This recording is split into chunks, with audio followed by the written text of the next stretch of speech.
오늘 복된 날 하나님께서 우리에게 주시는 말씀 봉독합니다. 마태복음 15장 32절에서 39절까지의 말씀입니다. 신약성경 26쪽이 되겠습니다. 마태복음 15장 32절에서 39절까지의 말씀 제가 봉독하겠습니다. 예수께서 제자들을 불러 이르시되 내가 무리를 불쌍히 여기노라. 그들이 나와 함께 있은지 이미 사흘임에 먹을 것이 없도다. 길에서 기진할까 하여 굶겨 보내지 못하겠노라. 제자들이 이르되 광야에 있어 우리가 어디서 이런 무리가 배부를 만큼 떡을 얻으리이까. 예수께서 이르시되 너희에게 떡이 몇 개 있느냐. 이르시되 7개와 작은 생선 2마리가 있나이다 하거늘. 예수께서 무리에게 명하사 땅에 앉게 하시고 떡 7개와 그 생선을 가지사 축사하시고 떼어 제자들에게 주시니 제자들이 무리에게 주매 다 배불리 먹고 남은 조각을 7 강주리에 차게 거두었으며 먹는 자는 여자와 어린이 외에 4,000명이었더라. 예수께서 무리를 흩어 보내시고 배에 오르사 마가단 지경으로 가시니라. 아멘. 우리 옆에 있는 분들과 인사 한번 나누고 말씀드리도록 하겠습니다. 참 잘 오셨습니다. 인사만 하시기 바랍니다. 네. 한 번만 더 하십시다. 하나님의 은혜를 받으시기 바랍니다. 인사 한번 하시기 바랍니다. 네. 1층에 우리 집사님 잘 들리시죠? 왼손 한번 들어주시기 바랍니다. 네, 감사합니다. 네. 어느 섬에서 태어난 그 처자가 있었는데 평생을 섬에서 살았습니다. 그런데 어느 날 육지의 총각에게서 맞선이 들어왔습니다. 얼마나 마음이 기쁘고 들뜨고 그날을 기다렸습니다. 아침부터 분주하게 이 처녀는 준비를 합니다. 유행이 한참 지난 원피스, 투피스, 쓰리피스를 번갈아 입어가면서 거울을 이렇게 돌고 저렇게 돌아서 봅니다. 서투른 화장도 해봅니다. 연지곤지도 찍어보기도 하고요. 립스틱도 짙게 발라보기도 하고요. 아이샤도 올려보기도 하고요. 여러 가지 해봅니다. 폼이 잘 나오지가 않습니다. 다시 또 지우고 또 해봅니다. 열심히 준비한 까닭에 그만 배가 떠나는 시간을 깜빡했습니다. 이렇게 보니 금방 배가 떠나가거든요. 최선을 다하여서 선장자로 다름질했습니다. 그런데 배가 한 2m 정도 이렇게 떨어져 가고 있는 거예요. 이 처자를 생각을 합니다. 저 배 놓쳐서는 안 된다. 어떻게 해서 저 배는 타야 된다 하고는 생각을 합니다. 여기에서 다름질해서 넓이 뛰게 점프하면 될 것 같다 라는 생각 속에서 긴 숨을 몰아쉬고서 달리기 시작합니다. 그리고 점프를 했어요. 어떻게 됐을까요?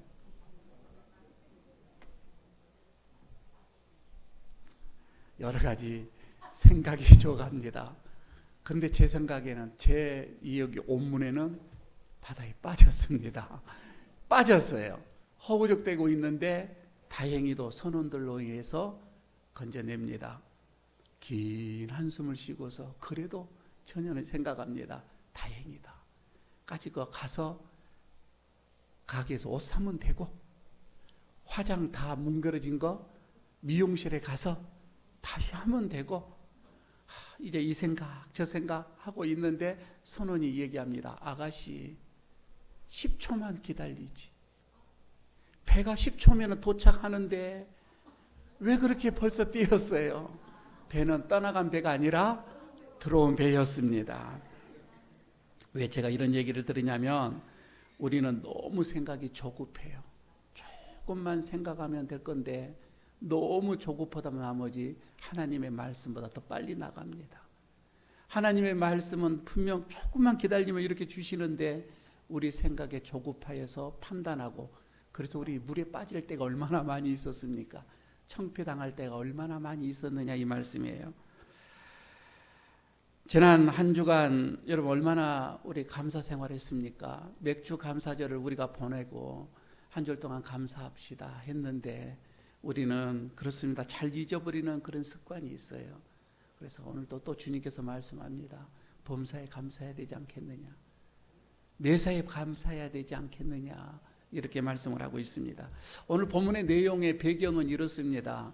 예수님께서 12 제자들에게 전도하기 위해서 파송을 보냅니다. 여러 군데 돌아다니다가 제자들이 와서 다시 보고를 합니다. 그 보고를 바꿔서 다시금 제자들을 광야로 내모읍니다. 광야는 여러분 척박한 곳이잖아요. 사람이 살지 못한 곳이란 말이에요. 그곳으로 내몬 이유는 이제 예수님께서 저들에게 내가 누구인지를 알리고 싶었던 것입니다. 하나님께서 이 땅에 예수 그리스도를 보내주셔서 구원 얻는 자를 얻게 하시는데 그 사람이 바로 나라고 하는 것을 이제 제자들에게 이제 때가 되어짐에 알리고 싶었던 것이었습니다. 그래서 제자들을 보내고서 같이 광야 쪽으로 또 이렇게 가시면서 하고 싶은 말, 주님께서 저들에게 깨닫게 해주고 싶은 말들이 너무 많이 있었던 거예요. 오늘 본문을 보니까 예수님께서 갈릴리 호숫가 어느 한 산에 오르셨다 이렇게 말씀을 하고 있거든요. 산에 올랐습니다. 어찌 제자들만 따르겠습니까? 그때 당시에 예수님이 가시는 곳에서는 수많은 무리들이 따랐습니다. 수천 명, 수만 명이었습니다. 성경에서 숫자가 어느 정도 나옵니다. 오늘도 한 2만 명 정도 이렇게 모여 있는 곳으로 봐주면 되겠습니다. 그런데 이렇게 산에까지 올라오는데 건강한 사람만 오는 것은 아니었던 것으로 봐져요. 오늘 본문 속에서도 나옵니다. 많은 사람들이 다리 저는 사람, 장애인들, 맹인들, 말 못한 사람들, 기타 여러 가지의 병에 시달리고 있는 사람들을 데리고 함께 왔다라고 말씀을 합니다. 우리 주님은 그들을 또 다 고쳐주셔요. 일일이 안수하십니다. 최선을 다해서 그들의 어려운 상황, 그 육체 질병에서 구원을 하시는 것이 나오지요. 그때부터 말 못하는 사람들은 이제는 하나님의 구원을 선포하게 되어집니다. 다리 저는 사람이 온전하여져서 이제 인생을 똑바로 걸어가게 되어집니다. 어떻게 보면은 눈 먼 사람들 이제는 그들이 눈이 띄어져서 메시아가 누구인지를 눈으로 볼 수가 있는 인생의 전혀 다른 삶을 살게 되더라고 하는 것입니다. 예수님 앞으로 나오는 자 말입니다. 혹시 여러분 여기에서도 지금 우리가 주님 앞에 나왔습니다. 마음속에 많은 질병도 있을 것이고 아픔도 있을 것이고 상처도 있을 것이고 어려운 것들이 많이 있을 것입니다. 우리 주님 그거 치유해 주실 줄로 믿습니다. 우리 주님으로 통하여서 여러분들 남은 삶이 인생이 새로워지는 행복한 그런 삶을 누리시기를 바라겠습니다. 그런데 주님 앞에 나와서 이런 많은 병을 고치는 사람들이 그 순간에 주님께서 즉흥적으로 이루어졌던 것은 아니에요. 이미 그 모습은 오래전에 구약에서 한 700년 그 전에 이사야 선지자가 이미 그것을 예언을 해 주었습니다. 이사야서 35장을 보시기를 바랍니다. 5절 6절에 보면은 이 말씀이 나옵니다. 그때에 맹인들의 눈이 밝아질 것이며 못 듣는 사람들 귀가 열릴 것이며 그때에 저는 자는 사슴같이 뛸 것이며 말 못하는 자들은 혀가 노래를 할 것이다. 여러분 그때라고 하는 말이 계속 나오죠. 그때에 하나님께서 보내주시는 구세주가 올 때에 이 말입니다. 하나님께서 구세주를 이 땅에 보내는 그때에는 맹인들이 눈이 열려지게 된다는 거예요. 벙어리가 입이 열려져서 찬양을 하게 될 거라는 겁니다. 저는 자가 걷게 될 것이라고 하는 오늘 그래서 본문에 그대로 이 모습 현상이 이루어지는 겁니다. 그때가 바로 예수의 때다 이 말입니다. 하나님께서 예수를 이 땅에 보내주시고 이제 구원하는 때가 되어져서 이런 현상들이 일어나게 되었던 것이죠. 예수님께서 하늘에 이 복음을 예체됩니다. 그 많은 수들이 지금까지 들어보지 못한 말씀이었어요. 그 말씀에 그냥 빨려 들어갑니다.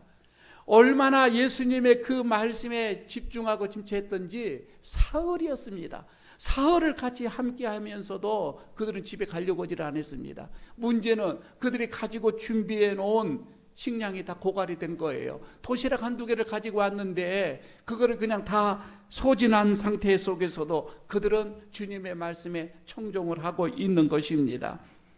여러분 여기에서 그때 당시는요 보편적인 그 상황이 극한 가난이었습니다.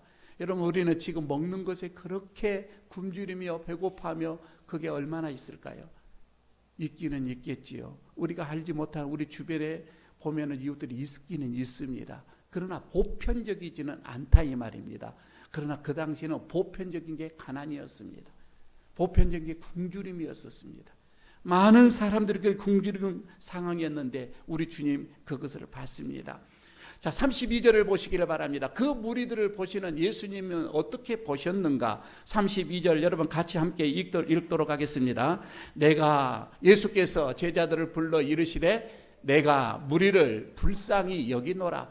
그들이 나와 함께 있은지 이미 사흘임에 먹을 것이 없도다. 길에서 지지낼까 하여 굶겨 보내지 못하겠노라.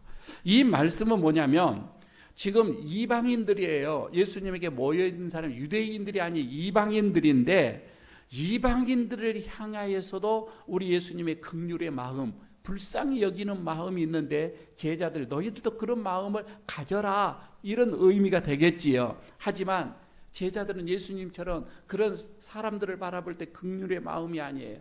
불쌍히 여기는 마음이 없어요. 어찌 이방인들이 하나님의 그 은혜를 받아야 됩니까? 안 받아도 됩니다 이거예요. 이런 광야에서 그들이 배불리 먹을 만큼 그 은혜 누리지 않아도 이방인이니까 괜찮습니다. 제자들의 마음은 그런 마음이었습니다. 주님은 그들을 불쌍히 여겼다.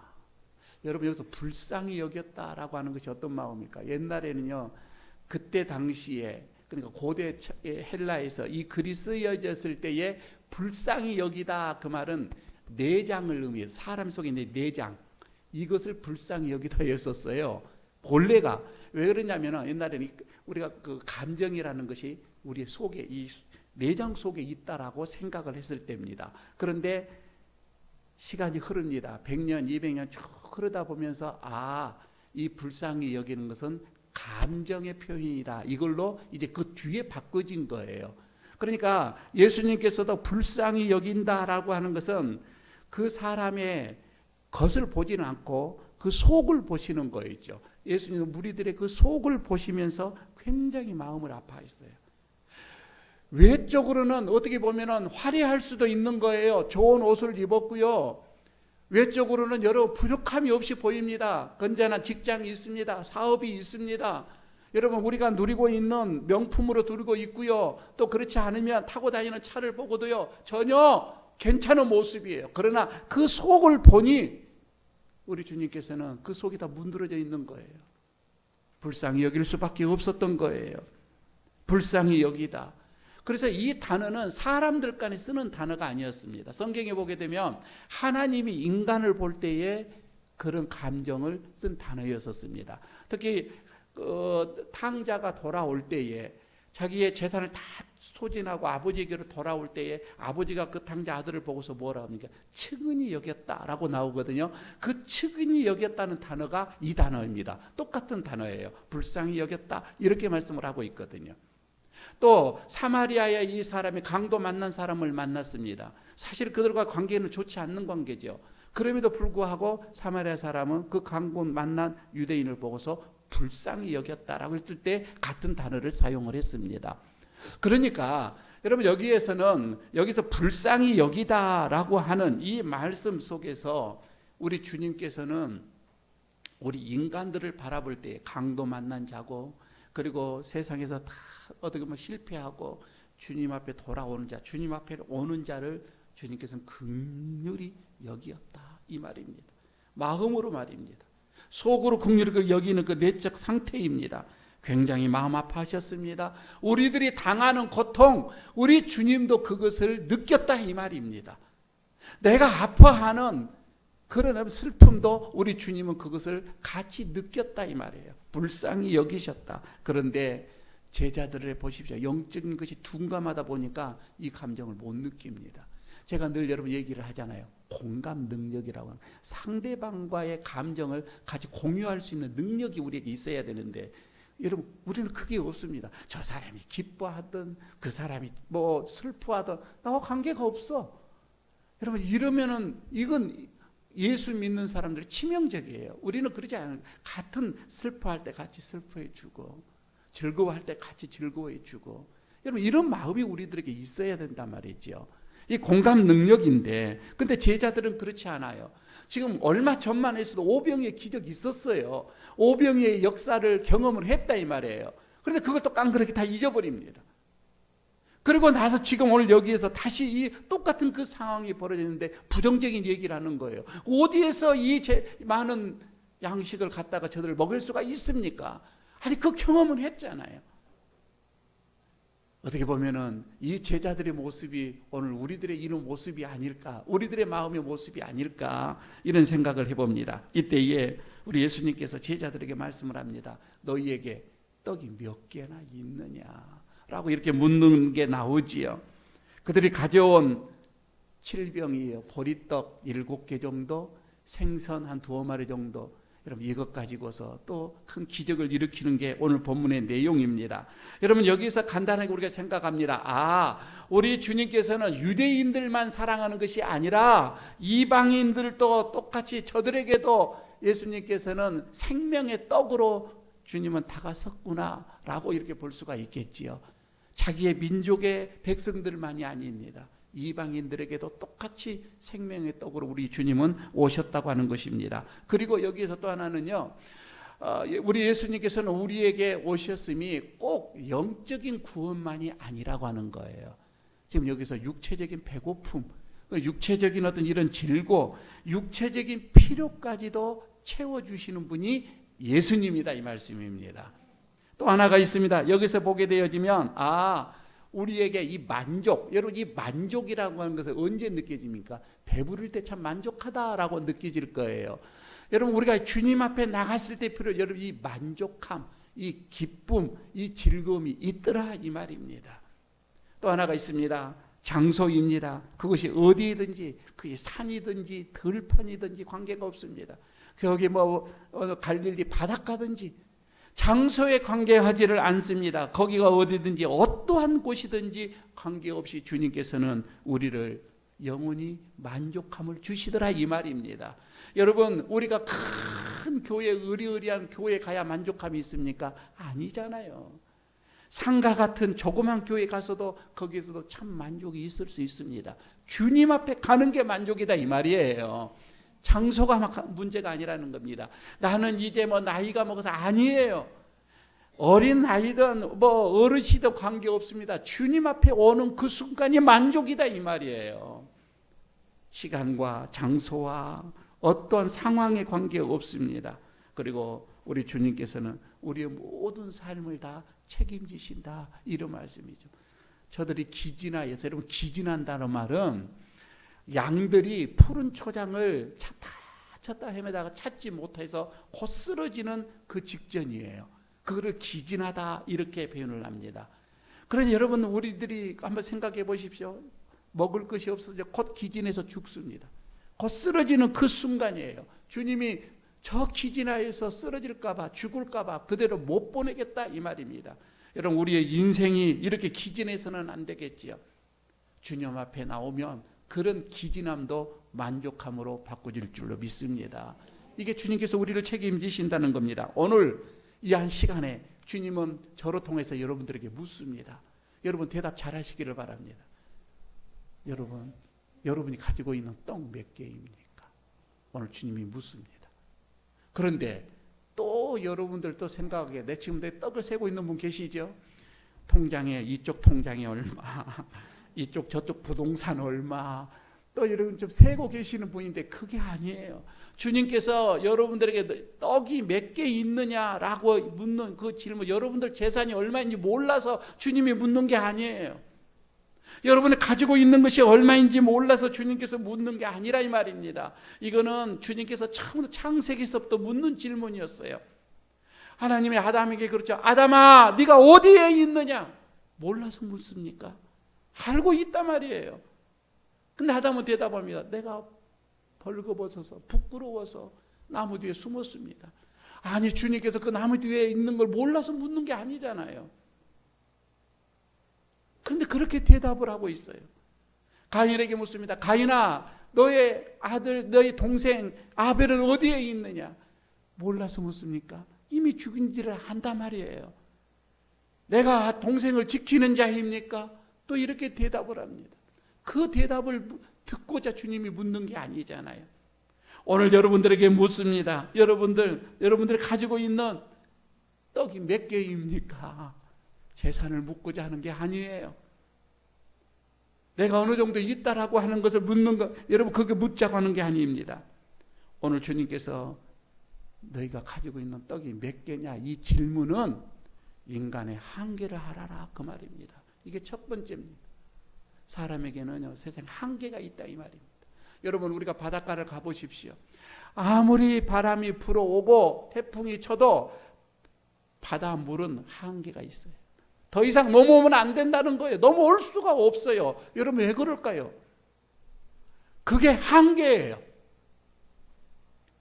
여러분, 우리가 나무들을 봅니다. 아무리 그 나무가 아름답고 멋있어도 꺾어가지고 여기다가 심어 보십시오. 얼마 못 가서 죽습니다. 한계예요. 너는 거기에 있어야 한다 이 말씀이죠. 물고기들은 바닷속에 있는, 물속에 있는 게 한계예요. 더 이상 나올 수가 없습니다. 경계예요. 공중에 나르는 새도 마찬가지입니다. 창공이 한계입니다. 여러분, 우리에게 그렇습니다. 인간, 우리에게도 한계가 있다 이 말입니다. 여기까지예요. 아무리 노력해도 안 된 거예요.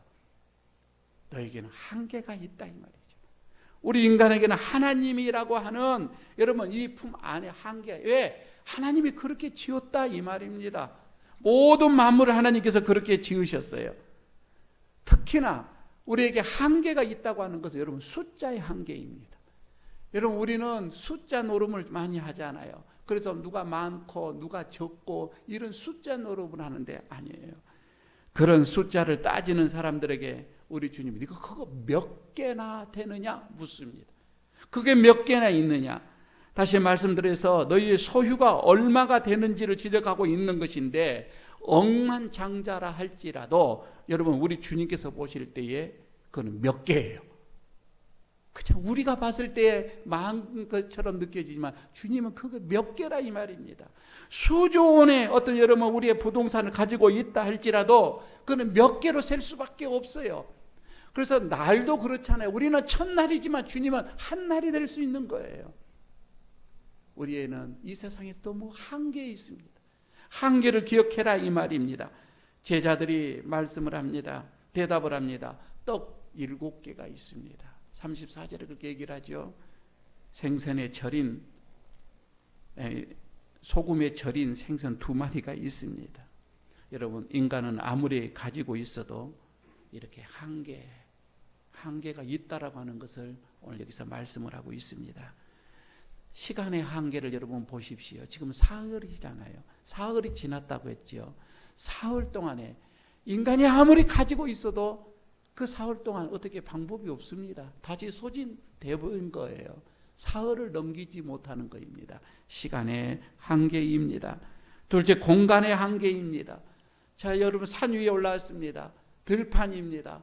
여러분, 뭐 광야다 한다고 생각을 해보십시오. 그 넓은 광야에서 떡과 고기 얼마나 있어야 그들을 얼마 동안 먹일 수가 있겠습니까? 한계입니다. 어찌 여러분 떡 7개 안 그리면은 2마리 이것 가지고 광야를 이겨낼 수가 있을까요? 없어요. 한계입니다. 장소의 한계입니다. 이거는 제자들의 생각입니다. 제자들이 그렇잖아요. 지금 있는 것으로는 절대 양식이 될 수가 없고 또 여기서는 양식 구할 수도 없고 광야에서 무슨 수로 이 떡을 얻을 수가 있겠습니까? 라고 얘기를 합니다. 다시 말씀드린 제자들은 그럽니다. 광야라고 하는 환경을 탓하는 거예요. 광야라고 하는 어떤 이런 환경 속에서 얻을 수 있는 어떤 이런 떡을 구할 수 있는 방법을 지금 제자들은 얘기를 하고 있는 겁니다. 제자들의 한계지요. 그러나 두 번째, 오늘 여기에서 다시금 또 생각해 봅니다. 너에게 떡이 얼마나 몇 개나 있느냐? 이 말씀은 이제 주님의 편에서 봅니다. 가능성을 우리에게 가르쳐주고 있는 질문이다. 그러니까 너희에게 떡이 얼마나 있느냐라고 딱 묻는 그 질문 속에서 제자들 편에서는 한계예요, 이게. 그러나 예수님의 편에서 보면 이거는 무한한 가능성이 있는 말씀이다 이 말이에요. 여러분 한번 보시기를 바랍니다. 제자들에게 그렇게 물어봤을 때에 주님은 그래 떡 7개 알고 묻는 거예요. 고기 생선 2마리 있는 거 알고 지금 묻는 거예요. 너희에게 몇 개나 있느냐? 이 말은 그거 가지고 와라. 그거 나에게 맡겨라. 이 말입니다. 그거 나에게 한번 줘봐라. 우리 주님은 지금 그렇게 묻는 것이잖아요. 여러분 오늘 정신 바짝 차리시고 들으시기 바랍니다. 혹시 여러분에게 하나님께서 너에게 떡 몇 개가 있느냐라고 물을 때 대답 잘하셔야 됩니다. 여러분 여기에서 주님 저는 얼마만큼 있는데요. 그렇게 대답하면 주님의 원하시는 대답이 아니에요. 주님 지금 내 손에 있는 거 이거 다 주님께 드립니다. 이게 주님이 원하시는 대답이다 이 말이에요. 너에게 떡이 몇 개가 있느냐 이 말입니다.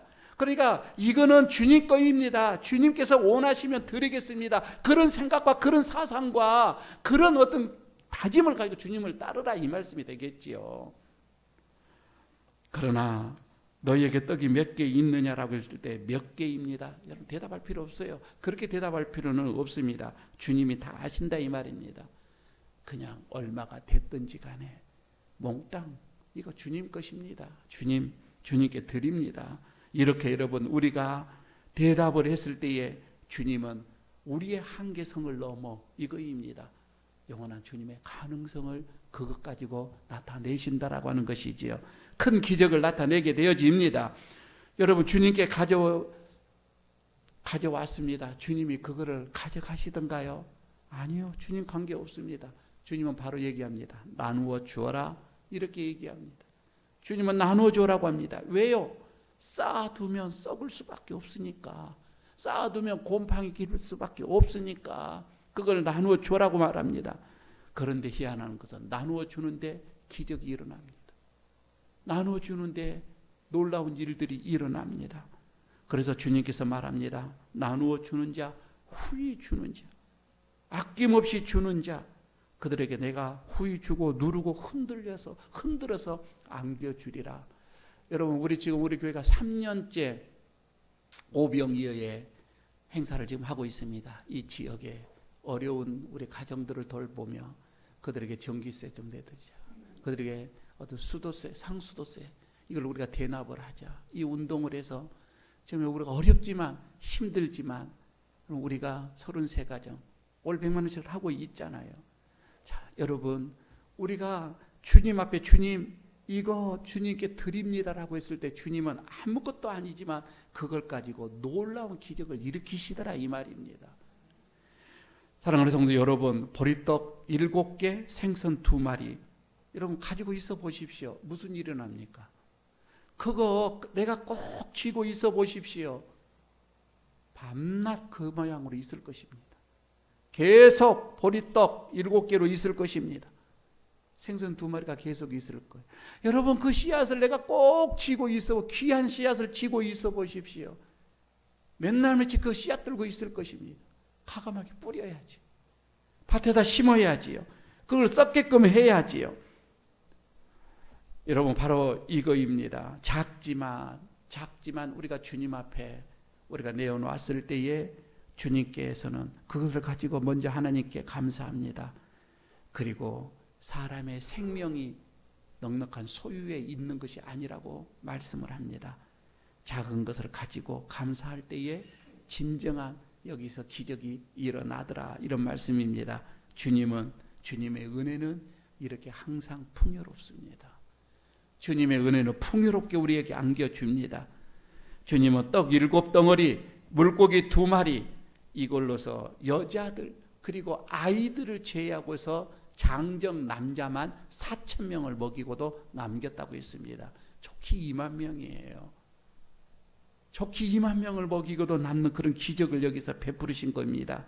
주님은 과거에도 그랬던 것처럼 오병이의 역사를 그렇게 했던 것처럼 오늘 여기에서 이런 역사를 일으켰던 것처럼 여러분 우리들의 삶 속에서도 똑같이 그 주님입니다. 그 주님이 우리에게 이런 역사를 일으켜 줄 줄로 믿습니다. 여러분 오늘 주님의 그 자비하신 분을 바라봅니다. 주님은 우리의 마음가짐을 보십니다. 그리고 우리의 생활을 다 보십니다. 그리고 우리가 떡 몇 개가 있는 거 다 알고 계십니다. 떡이 몇 개가 있느냐 이런 거 몰라서 묻는 것이 아니라 주님 앞에 우리가 진실하게 고백하기를 원하고 있습니다. 주님의 그 자비하심을 우리가 믿고서 우리의 가진 거 주님 이것뿐입니다. 주님을 위해서 우리가 내어놓을 때 주님께서는 우리를 통하여서 놀라운 역사를 일으키시더라. 오늘 이것을 우리에게 보여줍니다. 여러분 주님의 손에 우리의 인생을 한번 맡겨보지 않겠습니까? 지금까지 여러분 내 힘대로 살아왔잖아요. 그러나 남은 인생이 얼마 됐든 간에 그게 여러분 내 남은 인생이 어떻게 소중하든지 간에 또한 얼마나 보잘것없든지 간에 관계없습니다. 주님 내 인생을 주님 앞에 맡깁니다.